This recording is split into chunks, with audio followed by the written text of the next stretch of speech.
There are mornings when I wake up before the sun, when the world is still cloaked in a blue so deep it feels like memory. And in those rare moments, I imagine a different Earth. An Earth that never quieted, never softened, never forgot its titans. The ground beneath my bare feet would tremble, a deep, patient heartbeat of the living world. Somewhere beyond the mist, something vast would shift, the sigh of a creature older than language stirring the heavy, dew-soaked air. Light would break not through empty skies, but through vast canopies of green, dripping with ancient life. Leaves bigger than the body of a woman standing alone among them, her pale silhouette dwarfed by the breathing architecture of the old world. I imagine walking through it, through forests that hiss and rustle, and exhale warm, wet gusts of wind, heavy with the scent of fern and loam. My fingertips brush against moss-slick trunks, rough and gnarled, each one a monument to time untouched. High above, the sky flickers behind 1,000 shifting shadows, and every sound feels closer, thicker, as if the air itself has grown denser, tuned to a deeper register. In the distance, a low thunder rolls, but there are no storms here, only a slow, deliberate footfall of something alive and immense, hidden by distance and the weaving mist. A world where nothing has surrendered, where the ancient hunger of giants still shapes every breath. And then, there she is. A girl, young but ageless, standing ankle-deep in a mirror of water that floods a hollow between the trees. She lifts her face to the broken sky, eyes closed, hands outstretched as if catching something falling. A memory, maybe, or a blessing. In the shallow water, the ripples born from her presence meet another set of ripples, subtle but strong, betraying the silent passage of something vast beneath the surface. The earth remembers, and so does she. The air smells of sap and iron and distant rain. Somewhere, something cries out, a hoarse, rumbling bellow that shakes the mist loose from the canopy. It is not fear I feel, standing there in imagination. It is awe, the raw, wordless knowledge that life was once bigger than us, louder, hungrier, that it could have stayed that way. And in that tremor, in that breath between footsteps, I can almost believe it still does. There are places where even the imagination falters, where no road was ever laid, no map ever drawn, and the forest breathes without witness. In this earth that never forgot its monsters, the jungles are cathedrals, vast and dripping and alive. Trees stretch so high that the sky is reduced to a trembling rumor of light. Vines as thick as a woman's wrist coil like lazy serpents between gnarled trunks, and every footstep sinks into a carpet of ancient decay, spongy and rich and pulsing with unseen life. The air hums, not with silence, but with the layered murmurs of a million unseen hearts. Insects whispering in the underbrush, great leathery wings brushing against unseen branches, the distant moan of a river carving through the roots of the world. Moving through it, I feel smaller than I have ever felt. My breath sticks in my throat. My body feels absurdly delicate, like paper set adrift on a wild ocean. Every turn hides something older, stronger, waiting, not out of cruelty, but because survival here is a song we no longer know the words to. The forest does not care for the softness of human skin or the thinness of human walls. It endures, not in spite of its ferocity, but because of it. There is movement ahead, an immense shadow gliding between the pillars of trees. I freeze, heart thudding against my ribs, and through a crack in the underbrush, I glimpse it. A giant with skin the color of river clay, muscles flowing like molten earth beneath its armor of scales. Each breath it draws stirs the branches around it. Each step leaves a print that floods with rainwater and wriggling life. And there, fleetingly caught between two trunks, the girl again, smaller than a whisper against the endless rise of the creature's body. She does not run. She watches, hand pressed against the rough bark, her reflection fractured and reassembled in the wet leaves. She belongs here in a way I never could. The scent of crushed leaves and wet stone fills the air, thick enough to taste. Somewhere, hidden in the folds of the green, a low growl rises. Not hostile, just alive, part of the endless respiration of this place. The world here is not a backdrop. It is the story itself, unfolding with or without witnesses, indifferent to the brief flicker of human dreams. And for a breathless moment, lost beneath the crushing weight of green and shadow, I wonder whether we ever truly ruled this earth at all. We would not have surrendered easily. In a world where giants still walked, we would have learned new ways to cling to existence, fragile as candle flames flickering under the breath of ancient beasts. Our cities would not have stretched proudly into the sky, but hidden themselves, like nervous creatures burrowing beneath the roots of the world. I imagine them, soft lattices of steel and glass, suspended between the trunks of colossal trees, bridges arching over rivers that pulse with unseen leviathans. The buildings would gleam with a ghostly sheen, thin shells grown like fungi in the dark folds of the living forest, their lights trembling whenever the ground rumbled with footsteps too vast to comprehend. Inside, life would be quieter, denser, more alert. Every breath would be measured, every structure designed to bend and shudder with the earth rather than resist it. We would learn to move in rhythms not our own, sleep when the predators roamed, dance when the canopy sang with rain.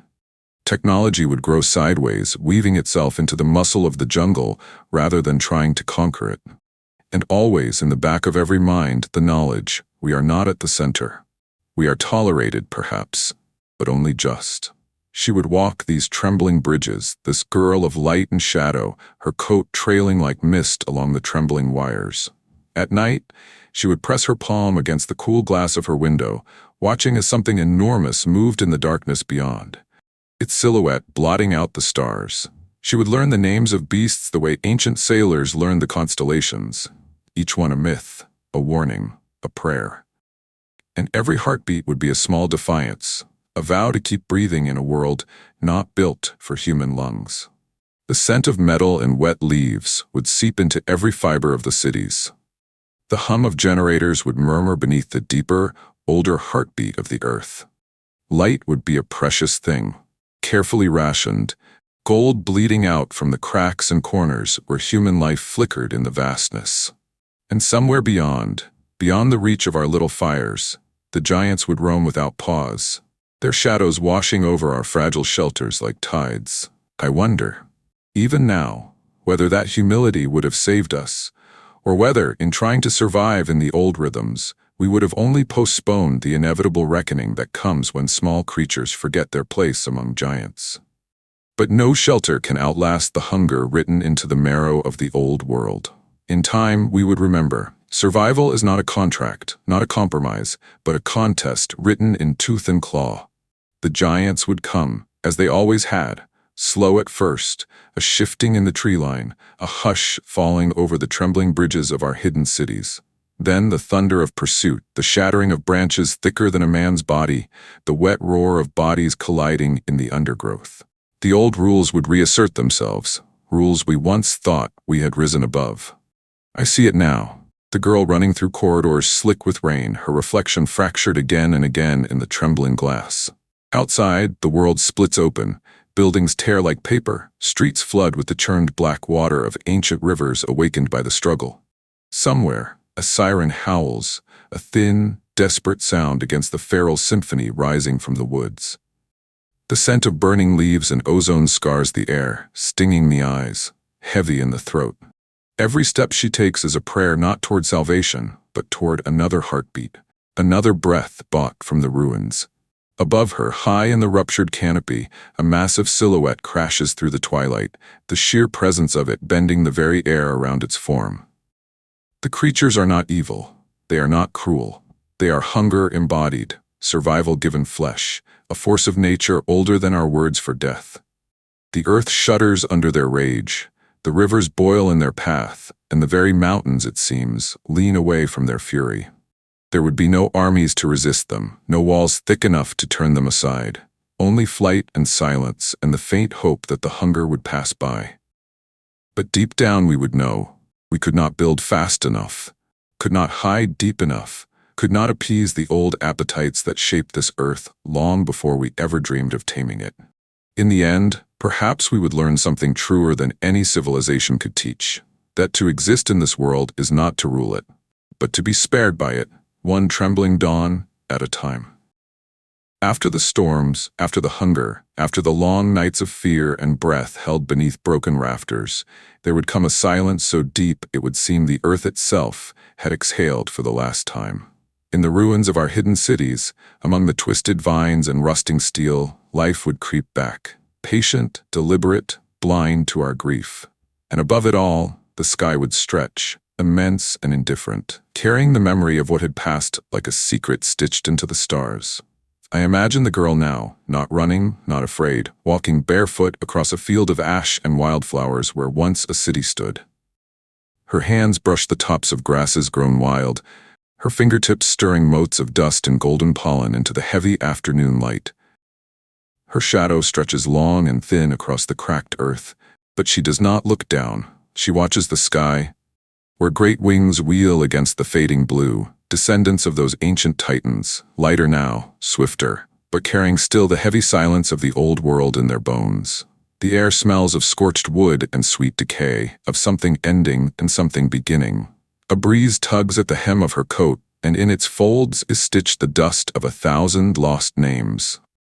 Above her, the clouds drift in slow, bruised rivers, pulling the light into long, bleeding rays that paint the empty world in shades of memory. Every breath she takes feels like borrowing, a quiet promise to carry forward what little survived. It is here, in this terrible, tender stillness, that I realize we were never alone. We lived for a time in a borrowed peace, under the illusion that history had ended, that the earth belonged to us because we could name it. But history does not end. Life does not forget. The sky remembers every wing beat, every roar, every silent, shivering breath of a girl standing beneath the ruins of what once dared to call itself permanence. Somewhere beyond the fading horizon, a shadow moves again, not a threat, but a memory, a slow, enduring heartbeat that we were foolish enough to think had ever truly fallen silent. In the end, the greatest lie we ever told ourselves was that we stood apart, that we were something new, something final, something separate from the long, dark river that shaped every breath before us. But standing there, barefoot in the ashes, watching the light fold itself into gold and violet across the broken horizon, I know better. We are not rulers. We are not the summit of life. We are a verse in a song so old that even the mountains have forgotten the first lines. I see her again, the girl, older now, or maybe only wiser, kneeling by a pool of rainwater caught in the hollowed-out rib of a fallen creature so vast its bones arc against the skyline like the ruins of forgotten temples. Her reflection shivers in the water, broken by the ripples of wind, but her eyes are steady, searching the sky for something she cannot name.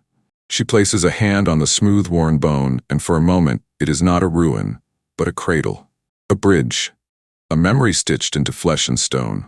The scent of wet earth rises around her, mingling with the faint electric tang of an approaching storm. In the distance, the low rumble of thunder folds into the deeper music of the living world. The creak of trees, the breath of animals unseen, the slow, persistent weaving of life into every broken crack. The world is not silent. It sings still, only in a key older and slower than the one we were taught to hear. And perhaps that is what survival truly means. Not dominance, not escape, but listening. Learning to kneel in the ruins and find the pulse that still beats there. To plant new roots in the bones of old giants, not out of conquest, but out of reverence. To build not upward, but outward, threading ourselves humbly into the vast, ongoing symphony of breath and stone and sky. We were never alone. Every heartbeat we claim is a borrowed chord, struck in the dark ages before memory. Every dream we chase is a reflection caught in ancient waters, and every step forward is a step deeper into the same endless river that once carried the breath of monsters and now carries us. So I wonder, what if we were never meant to conquer the world, only to remember it?